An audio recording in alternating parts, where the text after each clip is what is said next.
Hello and welcome to Healthy Moments. This is a show where I cover health across branded news and beyond. Today I'd like to start with allergy season. There is a direct correlation between the number of flowers blooming outside and my allergies and stuffy nose and all that fun stuff. If you haven't seen your doctor yet about seasonal allergies or allergies that you've been having at all, now would be a good time before things get worse because I've never had serious allergies and this year I'm going to need some extra help. The first article of the week is about an obesity drug that has been rejected before, but the FDA is thinking about reconsidering. Originally, it was shut down due to side effects that have to do with the cardiovascular system and birth defects. But there's no getting around it now. Most likely they are going to pass it, and here's why. Doctors are prescribing the individual active ingredients that have already been approved that are in this drug to their patients anyway. So far, I haven't found anything illegal about this. I mean, it's at the doctor's discretion to decide which drugs are best for the patient. And this new drug, Quinexxa, is being thought of as the magic bullet that's going to help people lose weight as opposed to having to do exercise and having a healthy diet. To learn more about the active ingredients in Quinexxa or any of the other definitions, the links are in the description below. More and more people are dying from a disease that I thought was long forgotten. Hepatitis C deaths are up, and at first I was alarmed until I realized that they were talking about baby boomers, and the baby boomers were born between 1945 and 1965. In reality, what has happened is the disease has taken its course over decades on these baby boomers. The story promotes for you to get a Hep C blood test if you were born during the baby boomer time. The older, less effective drugs that cure about 40% of cases cost about $30,000 over 2 years of treatment. Newer drugs are becoming available, but they are even more expensive. On the bright side, they do cut the treatment time down from 2 years to about 6 months, and they're about 75% effective. The downside is that these drugs cost between $1,000 and $4,000 a week. Are they out of their mind? It's safe to say that there are many people with Hep C who are in their 60s and 70s who are probably on their Social Security. And I don't know if that Medicare is going to cover $30,000 plus to the extent that it needs.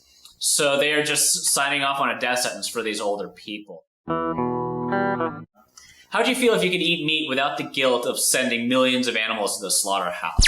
Scientists in the Netherlands are starting to grow beef from cow stem cells. Now, I'm not sure how I feel about this because eating lab-created food just sounds worse than eating organic, natural foods.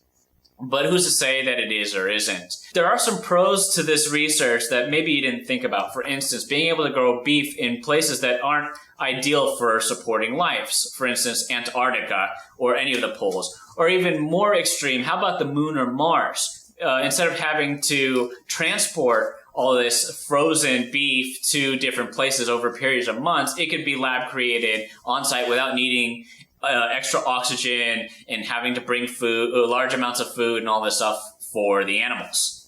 The cons will be the whole business would change, the whole industry would change. So everything from the food that's being manufactured in order to feed live cows to the manure produced as fertilizer and beyond is all going to suffer, and no one will suffer more than the slaughterhouses.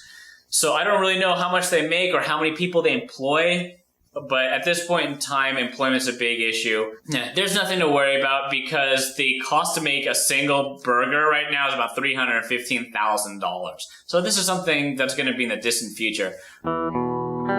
Lastly, in branded news, there were a ton of articles on endometriosis. If you're unfamiliar with this disease, it's a gynecological disease where the uterine lining cells end up growing and flourishing in other places in the body, some of the more serious being places like the ovaries. MRIs can now distinguish different types of endometriosis, and the benefit is both to the patient and the surgeons because surgeons can use less invasive techniques on less serious cases that they could not differentiate before.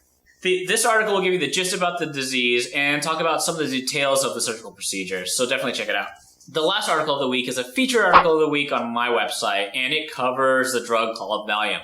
This is a famous drug for people using on the streets, but it is prescribed for anxiety and has been for decades. It was one of my favorite drugs. I didn't realize how addicting it was. I personally didn't have a prescription addiction ever, but I do see it happen all the time. I do talk about alternative medicine and using things like B12 and exercise in order to help you get the same result, which is getting rid of anxiety. If you have anxiety issues, you might want to read the article. And if you've been taking Valium for any reason or no reason at all, definitely check out the details of how this drug works. That's all for today. Please join the discussions on Facebook and Twitter, and don't be a stranger. Subscribe. As always, stay healthy, wealthy, witty, and wise, and I'll see you next time.